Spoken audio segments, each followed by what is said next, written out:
नमस्कार दोस्तों, आज मैं आपको बताने जा रहा हूं एक ऐसी किताब के बारे में जिसने 3 करोड़ से ज्यादा कॉपीज बिकी और आज भी उतनी ही रेलेवेंट है। ये किताब है how to win friends and influence people, Dale Carnegie द्वारा लिखी गई। वॉरेन बफेट कहते हैं कि उन्होंने 20 साल की उम्र में डेल कार्नेगी का कोर्स किया और आज भी उनके ऑफिस में वो सर्टिफिकेट लगा हुआ है। वो कहते हैं कि ये उनकी जिंदगी का सबसे इंपॉर्टेंट इन्वेस्टमेंट था। इस किताब में 30 प्रिंसिपल्स हैं जो आपकी रिलेशनशिप्स को ट्रांसफॉर्म कर देंगे। आज मैं आपको इन 30 प्रिंसिपल्स का समरी दूंगा जो आप इमीडिएटली अप्लाई कर सकते हैं। तो चलिए शुरू करते हैं। भाग 1, लोगों को हैंडल करने की तकनीकें। प्रिंसिपल 1, डोंट क्रिटिसाइज, कॉन्डेम और कंप्लेन। कार्नेगी कहते हैं कि क्रिटिसिज्म सबसे बेकार चीज है जो आप कर सकते हैं। जब आप किसी की आलोचना करते हैं तो वो डिफेंसिव हो जाता है और आपकी बात सुनना ही बंद कर देता है। वो एक फेमस एग्जाम्पल देते हैं अल कपोन का, जो अमेरिका का सबसे खतरनाक गैंगस्टर था। जब उसे पकड़ा गया तो उसने कहा, मैंने तो लोगों की मदद की है, मैं एक अच्छा इंसान हूं। अगर एक क्रिमिनल भी खुद को सही मानता है तो फिर आप और मैं क्यों सोचते हैं कि हम गलत हैं? इसलिए क्रिटिसिज्म की जगह समझने की कोशिश करें। वो ऐसा क्यों कर रहा है, ये सोचे। Principle 2, give honest and sincere appreciation.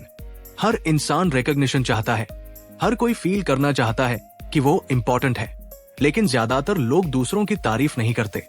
Carnegie कहते हैं कि अगर आपको किसी में कुछ अच्छा दिखे तो तुरंत बताएं, लेकिन ये झूठी तारीफ नहीं होनी चाहिए, ऑनेस्ट और सिंसियर होनी चाहिए। एक मैनेजर था जिसने अपनी क्लीनिंग लेडी को धन्यवाद दिया कि आप इस ऑफिस को इतना साफ रखती है कि यहाँ काम करने में मजा आता है। उस महिला की आंखों में आंसू आ गए क्योंकि कभी किसी ने उसकी तारीफ नहीं की थी। Principle 3, arouse in the other person and eager want. ये सबसे पावरफुल प्रिंसिपल है। कार्नेगी कहते हैं कि लोग सिर्फ वही करते हैं जो वो करना चाहते हैं। अगर आप चाहते हैं कि कोई आपकी बात माने तो उसे समझाएं कि ये उसके फायदे में कैसे है। मान लीजिए आप चाहते हैं कि आपका बच्चा स्मोकिंग छोड़ दे, उसे लेक्चर देने से कुछ नहीं होगा। लेकिन अगर आप कहें, तुम तो बास्केटबॉल में इतने अच्छे हो, लेकिन स्मोकिंग की वजह से तुम्हारी स्टैमिना कम हो रही है, अगर तुम छोड़ दोगे तो तुम टीम का स्टार प्लेयर बन सकते हो, तो ये ज्यादा इफेक्टिव होगा। भाग 2, लोगों को पसंद आने के तरीके। Principle 4, become genuinely interested in other people. Carnegie कहते हैं कि अगर आप चाहते हैं कि लोग आप में इंटरेस्टेड हो तो पहले आप उनमें इंटरेस्टेड हो। एक सेल्समैन था जो हमेशा अपने क्लाइंट्स के बारे में पूछता था, आपका बेटा कैसा है, आपकी बेटी की शादी कैसी रही, और वो नोट्स रखता था। जब वो अगली बार मिलता तो वो पूछता, आपका बेटा इंजीनियर बन गया क्या? लोग इंप्रेस हो जाते थे कि उसे याद है। Principle 5, smile. ये सुनने में बहुत सिंपल लगता है लेकिन बहुत पावरफुल है। जब आप मुस्कुराते हैं तो आप दूसरों को बता रहे हैं, मैं आपको देखकर खुश हूं। और कौन नहीं चाहता कि लोग उसे देखकर खुश हों? कार्नेगी एक कंपनी का एग्जाम्पल देते हैं जिसकी कस्टमर सर्विस बहुत बुरी थी। तो उन्होंने एक रूल बनाया कि जब भी कोई एम्प्लॉय फोन उठाए तो पहले मुस्कुराए फिर बोले। और कर कस्टमर्स ने नोटिस किया कि अब फोन पर लोग ज्यादा फ्रेंडली लग रहे हैं। Principle 6, remember names. किसी व्यक्ति के लिए उसका नाम सबसे इंपॉर्टेंट वर्ड है। जब आप किसी का नाम याद रखते हैं और यूज करते हैं तो वो व्यक्ति ऑटोमेटिकली आपको लाइक करने लगता है। फ्रैंकलिन डी रोजवेल्ट अमेरिका के प्रेसिडेंट थे और उनकी एक स्पेशल क्वालिटी थी कि वो हर व्यक्ति का नाम याद रखते थे। एक बार उनके मैकेनिक से मिले तो 3 साल बाद फिर मिले और बोले, हेलो जिम, कैसे हो, तुम्हारी बेटी का ऑपरेशन कैसा रहा था? जिम को विश्वास नहीं हुआ कि प्रेसिडेंट को ये सब याद है। Principle 7, be a good listener. ज्यादातर लोग सुनते नहीं, वो बस अपनी बारी का इंतजार करते हैं। लेकिन अगर आप सच में किसी की बात सुने, पूरा ध्यान दे, तो वो आपको पसंद करने लगेगा। कार्नेगी लिखते हैं कि एक बार वो एक डिनर पार्टी में गए जहां एक बॉटनिस्ट था। कार्नेगी को प्लांट्स के बारे में कुछ नहीं पता था, लेकिन उन्होंने घंटों उस व्यक्ति की बात सुनी और सवाल पूछे। बाद में उस बॉटनिस्ट ने सबको बताया कि कार्नेगी एक ब्रिलियंट कॉन्वर्सेशनलिस्ट है, जबकि कार्नेगी ने खुद कुछ बोला ही नहीं था। Principle 8, talk about other persons interests. Theodore Roosevelt किसी से भी मिलने से पहले रात भर पढ़ते थे उस व्यक्ति के इंटरेस्ट्स के बारे में। अगर कोई काउबॉय आ रहा है तो वो काउबॉयज के बारे में पढ़ते, अगर कोई साइंटिस्ट है तो साइंस पढ़ते, क्योंकि कार्नेगी कहते हैं the royal road to a person's heart is to talk about the things he और she treasures most. Principle 9, make the other person feel important. हर इंसान चाहता है कि वो इंपॉर्टेंट फील करे और ये फीलिंग सिंसियर होनी चाहिए। एक वेट्रेस को कॉम्प्लीमेंट दे कि आपकी सर्विस बहुत अच्छी है। एक सिक्योरिटी गार्ड को बोले आपकी वजह से हम सब सेफ फील करते हैं। ये छोटी छोटी बातें लोगों का दिन बना देती है और वो आपको हमेशा याद रखते हैं। भाग 3, लोगों को अपनी सोच पर लाना। Principle 10, avoid arguments. कार्नेगी का गोल्डन रूल है you can't win an argument. अगर आप जीत भी गए तो भी हार गए, क्योंकि दूसरा व्यक्ति हर्ट फील करेगा और आपको डिसलाइक करेगा। एक कार सेल्समैन था जो हमेशा कस्टमर से आर्ग्यू करता था, नहीं सर आप गलत है, ये कार की माइलेज बहुत अच्छी है, और वो कोई कार नहीं बेच पाता था। फिर उसने स्ट्रैटेजी बदली। अब वो कहता आप बिल्कुल सही है सर, ये वैलिड कंसर्न है, लेकिन आपने ये कंसिडर किया, और उसकी सेल्स 3 गुना बढ़ गई। Principle 11, show respect, never say you're wrong. ये बहुत काउंटर इंट्यूटिव लगता है लेकिन बहुत पावरफुल है। अगर आप किसी को कहते हैं तुम गलत हो तो उसका ईगो हर्ट होता है और वो डिफेंसिव हो जाता है।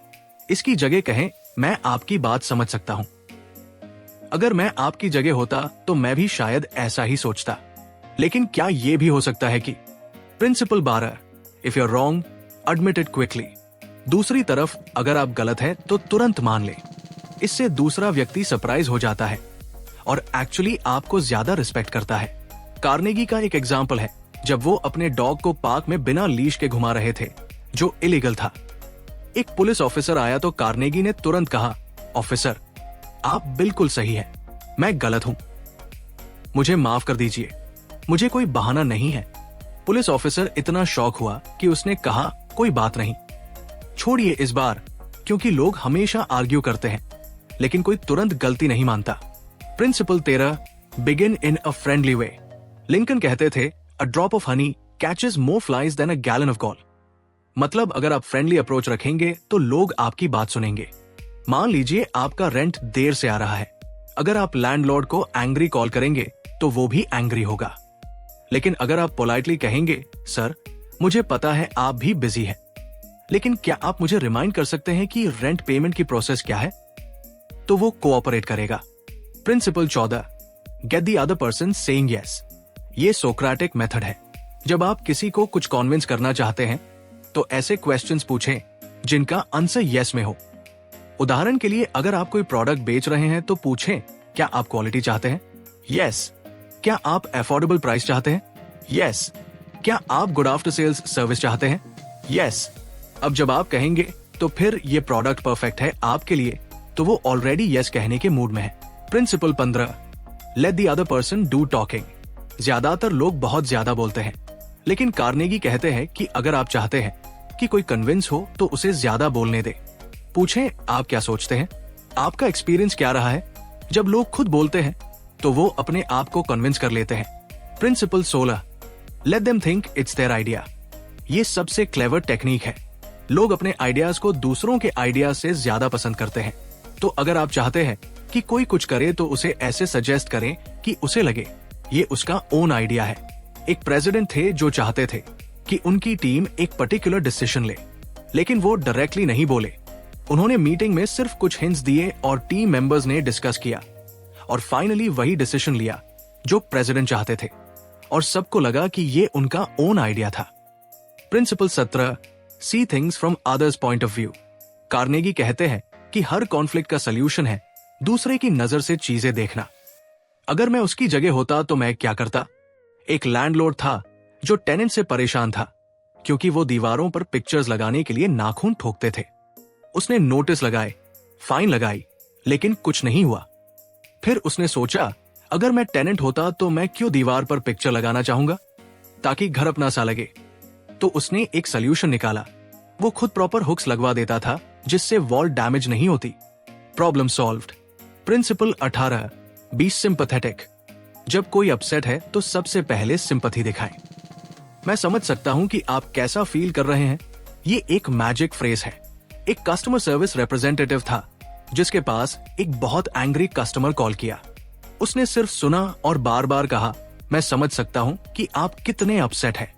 मैं आपकी जगह होता तो मैं भी ऐसा ही फील करता। कस्टमर धीरे धीरे शांत हो गया और फाइनली ग्रेटफुल था कि किसी ने उसकी बात सुनी। भाग 4, लीडर की तरह लोगों को बदलें। Principle 19, begin with praise. अगर आप किसी की गलती बताना चाहते हैं तो पहले तारीफ से शुरू करें। आप हमेशा समय पर आते हो और आपका काम भी अच्छा है, लेकिन कल की मीटिंग में जो प्रेजेंटेशन थी वो थोड़ी इनकम्प्लीट लग रही थी। क्या हम इसे इंप्रूव कर सकते हैं? लेकिन ध्यान रहे कि बट का यूज मत करें। आप अच्छे हो बट नहीं, बल्कि आप अच्छे हो एंड अगर ये भी इंप्रूव हो जाए तो और बेहतर होगा। Principle 20, call attention to mistakes indirectly. Direct criticism की जगह इनडायरेक्ट सजेशन दे। चार्ल्स श्वाब जो एक बड़े स्टील कंपनी के प्रेसिडेंट थे, एक बार फैक्ट्री में गए जहां नो स्मोकिंग साइन था, लेकिन वर्कर्स स्मोक कर रहे थे। उन्होंने कुछ नहीं कहा, बस उन वर्कर्स के पास गए, मुस्कुराए और हर किसी को एक सिगार दी और बोले, मुझे बहुत खुशी होगी अगर आप लोग ये बाहर जाकर पिए। वर्कर्स को अपनी गलती रियलाइज हो गई, लेकिन कोई एम्बैरसमेंट नहीं हुई। Principle 21, talk about your own mistakes first. अगर आप किसी को उसकी गलती बताना चाहते हैं तो पहले अपनी गलतियों के बारे में बताएं। मैं भी पहले प्रेजेंटेशन में ये गलती करता था, या मुझे भी टाइम मैनेजमेंट में प्रॉब्लम होती थी। कहने से दूसरा व्यक्ति डिफेंसिव नहीं होता। Principle 22, ask questions instead of giving orders. ये फाइल ऑर्गेनाइज कर दो की जगह क्या तुम सोचते हो कि अगर हम ये फाइल्स ऑर्गेनाइज कर ले तो काम इजियर हो जाएगा? पूछे। जब आप ऑर्डर देते हैं तो लोगों को बुरा लगता है। जब आप क्वेश्चन पूछते हैं तो लोग खुद सोचते हैं और कोऑपरेट करते हैं। Principle 23, let them save face. जब आप किसी को उसकी गलती बताएं तो उसे एम्बेरस मत करें, खासकर दूसरों के सामने। एंटोइन दे सेंट-एक्सुपेरी ने कहा था, I have no right to say or do anything that diminishes a man in his own eyes. एक व्यक्ति की अपनी नजर में उसकी इज्जत बनाए रखना बहुत जरूरी है। Principle 24, praise every improvement. जब भी कोई थोड़ा सा भी इंप्रूव करे तो तुरंत प्रेज करें। ये एनकरेजमेंट देता है और मोटिवेशन बढ़ाता है। एक टीचर थी जिसकी क्लास में एक बच्चा बहुत वीक था मैथ में। वो हमेशा 20 में से 5 मार्क्स लाता था। एक दिन वो 7 मार्क्स लाया। टीचर ने पूरी क्लास के सामने कहा, वाह, तुमने बहुत इंप्रूवमेंट किया है, मुझे पता था तुम कर सकते हो। उस बच्चे का कॉन्फिडेंस बढ़ गया और धीरे धीरे वो 15 से 16 मार्क्स लाने लगा। Principle 25, give them a fine reputation to live up to. अगर आप चाहते हैं कि कोई बेहतर बने तो उसे ट्रीट करें जैसे वो ऑलरेडी बेहतर है। कार्नेगी के एक फ्रेंड की बेटी बहुत लेजी थी, कोई काम नहीं करती थी। फिर एक दिन उसके पिता ने कहा, तुम तो हमेशा इतनी ऑर्गेनाइज्ड और रिस्पॉन्सिबल हो, मुझे पता है तुम ये प्रोजेक्ट परफेक्ट करोगी। हालांकि वो ऐसी नहीं थी, लेकिन जब उसे ये कहा गया तो वो वैसी बनने की कोशिश करने लगी। Principle 26, use encouragement. जब कोई डिस्करेज्ड हो तो उसे एनकरेज करे कि ये डिफिकल्ट नहीं है, तुम कर सकते हो।